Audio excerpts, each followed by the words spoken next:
ಪೂಜೆಗೆ ಯಾರ್ಯಾರು ಕೂತ್ಕೋತಾರೆ? ಶಾಸ್ತ್ರಿಗಳೇ, ನನ್ನ ಮೊಮ್ಮಗ ಗುಂಡು, ಅವನ ಹೆಂಡತಿ ಭೂಮಿಕಾ, ಅವರಿಬ್ಬರು ಮಕ್ಕಳು.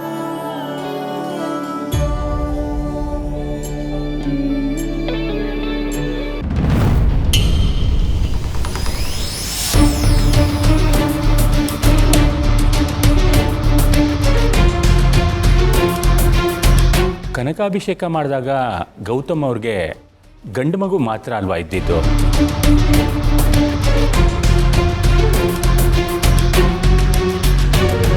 ಈ ಹೆಣ್ಮಗು? ಶಾಸ್ತ್ರಿಗಳೇ, ನನ್ನ ಮೊಮ್ಮಗ ಗುಂಡು ಈ ಹುಡುಗಿನ ಸಾಕೊಂಡಿದ್ದಾನೆ. ಇವಳು ಅವನ ಮಗಳೇ. ಹೌದಾ? ಈ ಪೂಜೆಗೆ ಮನೆ ವಾರಸುದಾರ್ ಮಾತ್ರ ಕೂತ್ಕೋಬೇಕು?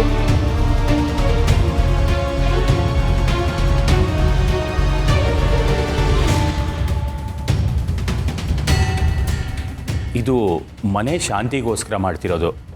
ಹಾಗಾಗಿ ಮನೆ ಸಂತಾನ ಅಲ್ದೋರು ಪೂಜೆ ಕೂತ್ಕೋಬಾರ್ದು. ಹೀಗೆ ಹೇಳ್ತೀನಿ ಅಂತ ಯಾರು ತಪ್ಪಾಗಿ ಭಾವಿಸ್ಬೇಡಿ. ಈ ಮಗು ಪೂಜೆಯಲ್ಲಿ ಭಾಗವಹಿಸೋದು ಬೇಡ.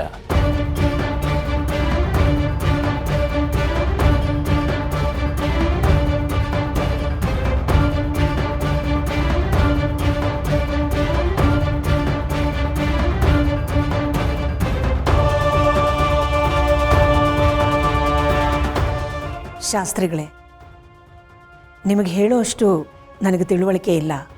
ಆದರೂ ಸಂದರ್ಭ ಬಂದಿರೋದ್ರಿಂದ ಹೇಳ್ತಾ ಇದ್ದೀನಿ. ಮಕ್ಕಳು ದೇವ್ರ ಪ್ರತಿಬಿಂಬ, ಪ್ರತಿರೂಪ. ಅವ್ರಿಗೇನು ದೋಷ, ಏನು ಶಾಸ್ತ್ರ?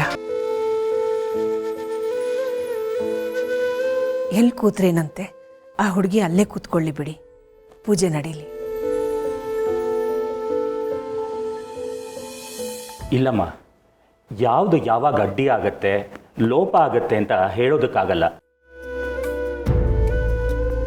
ಕೆಲವೊಂದನ್ನು ಹೇಗಿದೆಯೋ ಹಾಗೆ ನಡೆಸಬೇಕಾಗತ್ತೆ. ಶಾಸ್ತ್ರ ಸಂಪ್ರದಾಯ ನಿಂತಿರೋದೇ ನಂಬಿಕೆ ಮೇಲಲ್ವಾ? ಅಂದಮೇಲೆ ಅದರ ಪ್ರಕಾರನೇ ಮಾಡಬೇಕಾಗತ್ತೆ. ಆಮೇಲೆ ಅದರಿಂದ ಏನಾದ್ರು ದೋಷ ಆಯಿತು ಅಂತಂದರೆ ಇಷ್ಟೆಲ್ಲ ಪೂಜೆ ಮಾಡಿದ್ದು ವ್ಯರ್ಥ ಆಗತ್ತಲ್ವಾ?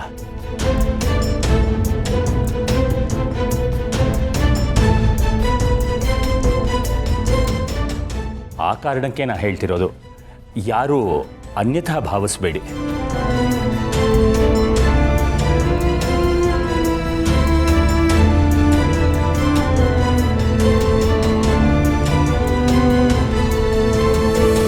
ಮಿಂಚು ಪಾಪ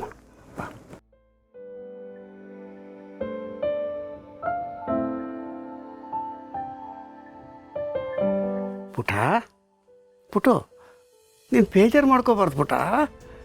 ಶಾಸ್ತ್ರಿಗಳು ಹೇಳಿದ್ದು ನಮ್ಮ ಒಳ್ಳೇದಕ್ಕೆ. ನಿನ್ನ ಅಪ್ಪಂಗೆ ಅಮ್ಮಂಗೆ ಈ ಮನೆಗೆಲ್ಲ ಒಳ್ಳೇದಾಗಲಿ ಅಂತ ತಾನೇ ಹೇಳೋದು. ನೀನು ಬೇಜಾರು ಮಾಡ್ಕೋಬಾರ್ದು ಕಂದ. ನಿನ್ನನ್ನು ಯಾರು ಹೊರಗಿನವರು ಅಂತ ನಾನು ತಿಳ್ಕೊಂಡೇ ಇಲ್ಲ, ತಿಳ್ಕೊಳ್ಳೋದು ಇಲ್ಲ. ನೀನು ನಮ್ಮನೆ ಪುಟಾಣಿ ಕಂದ, ನಮ್ಮೆಲ್ಲರ ಪ್ರೀತಿ ಮಗು ಪುಟ್ಟ ನೀನು.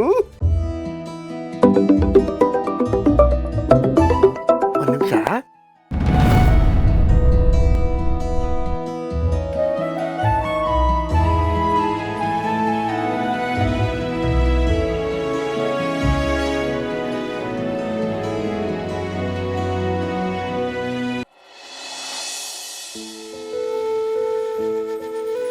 ಈ ಪೂಜೆಗೆ ಮನೆ ವಾರಸುದಾರ್ ಮಾತ್ರ ಕೂತ್ಕೋಬೇಕು. ಮನೆ ಸಂತಾನ ಅಲ್ದೋರು ಪೂಜೆ ಕೂತ್ಕೋಬಾರ್ದು. ಈ ಮಗು ಪೂಜೆಯಲ್ಲಿ ಭಾಗವಹಿಸೋದು ಬೇಡ.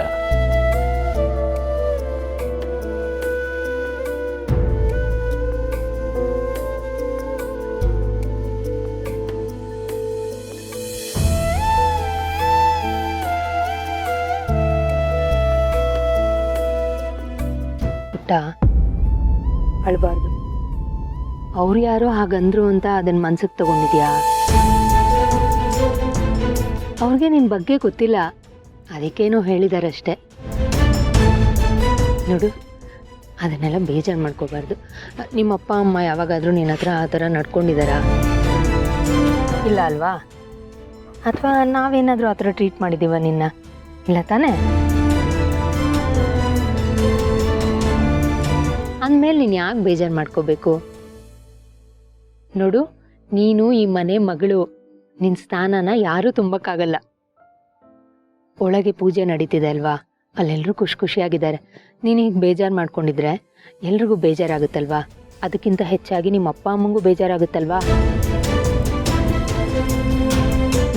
ಅಂದಮೇಲೆ ನೀನು ಸಮಾಧಾನವಾಗಿರಬೇಕು, ಬೇಜಾರು ಮಾಡ್ಕೋಬಾರ್ದು. ಸರಿ, ಓಕೆ, ನಾನು ಅಳಲ್ಲ. ಈ ಪೂಜೆ ಚೆನ್ನಾಗಾಗಬೇಕು, ನಮ್ಮ ಪಪ್ಪ ಅಮ್ಮಂಗೆ ಒಳ್ಳೇದಾಗಬೇಕು, ಅಷ್ಟೇ ನಾನು ವಿಶ್ ಮಾಡೋದು. ಪುಟಿ, ಯಾರು ಏನಾದರೂ ಹೇಳಲಿ, ಅವರೇ ನಿನ್ನ ಅಪ್ಪ ಅಮ್ಮ. ಅದನ್ನು ಯಾರೂ ಬದಲಾಯಿಸೋಕ್ಕಾಗಲ್ಲ, ಅದೊಂದು ತಿಳ್ಕೊಂಬಿಡು. ಅಲ್ಲಿ ಪೂಜೆ ನಡೆಯುವಾಗ ನೀನು ಇಲ್ಲಿರಬಾರ್ದು, ಅಲ್ಲಿರಬೇಕು. ಎಲ್ಲರ ಜೊತೆ ಅಲ್ಲಿ ಕೂತಿರ್ಬೇಕು, ಆಗಲೇ ಪೂಜೆ ಕಂಪ್ಲೀಟ್ ಆಗೋದು. ಓಕೆನಾ? ತಲೆ ಕೆಡಿಸ್ಕೊಬೇಡ. ಅಪ್ಪ ಕರ್ಕೊ.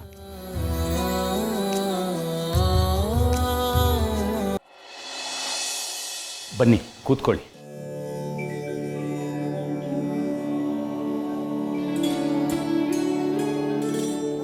ಮಿಂಚೆಯಲ್ಲಿ ಅದು ಮನ್ಯೋರ್ ಮಾತ್ರ ಪೂಜೆ ಕೂತ್ಕೋಬೇಕು ಅಂತ ನಾನೇ ಹೇಳಿದೆ.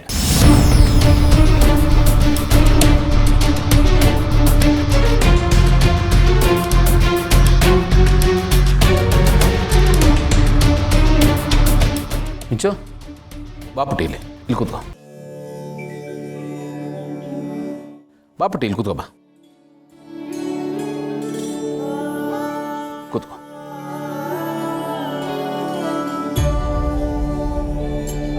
ನೋಡಿ ಶಾಸ್ತ್ರಿಗಳೇ, ನಿಮ್ಮ ಶಾಸ್ತ್ರ ಏನು ಹೇಳ್ತೋ ನನಗೆ ಗೊತ್ತಿಲ್ಲ, ಆದರೆ ಒಂದು ಮಗು ಮನಸ್ಸನ್ನು ನೋಯಿಸಬೇಕು ಅಂತ ಯಾವ ನಿಯಮದಲ್ಲೂ ಇಲ್ಲ.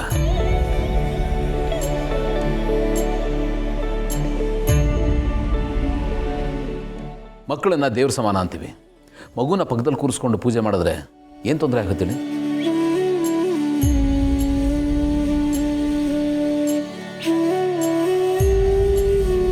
ಯಾವುದಕ್ಕೆ ಚ್ಯುತಿ ಬರುತ್ತೆ? ನಾವು ಪೂಜೆ ಮಾಡ್ತಾ ಇರೋದು ಮನೆ ಶಾಂತಿಗೋಸ್ಕರ. ಒಂದು ಮಗು ಮನಸ್ಸನ್ನು ನೋಯಿಸಿದ್ರೆ ಎಲ್ಲಿ ಶಾಂತಿ ಇರುತ್ತೆ ಹೇಳಿ?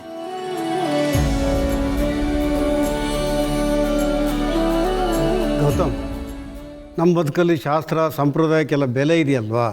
ಅವ್ರು ಹೇಳಿದ್ದು ನಿಜ ತಾನೇ? ನಾನು ಹೇಳಿದ್ರಲ್ಲಿ ಏನು ತಪ್ಪಿದೆ ಮಾವ? ಅಲ್ಲ, ಆ ಮಗುಗೆ ಜಾತಕ ಇಲ್ಲ, ಕುಲ ಗೋತ್ರ ಗೊತ್ತಿಲ್ಲ. ನೋಡಿ ಶಾಸ್ತ್ರಿಗಳೇ, ಇವಳು ನನ್ನ ಮಗಳು. ಜಾತಕ ಇಲ್ಲ ಏನು ಬೇಡ, ಮಗಳು ಅನ್ನೋ ಸೆಂಟಿಮೆಂಟ್ ಸಾಕು.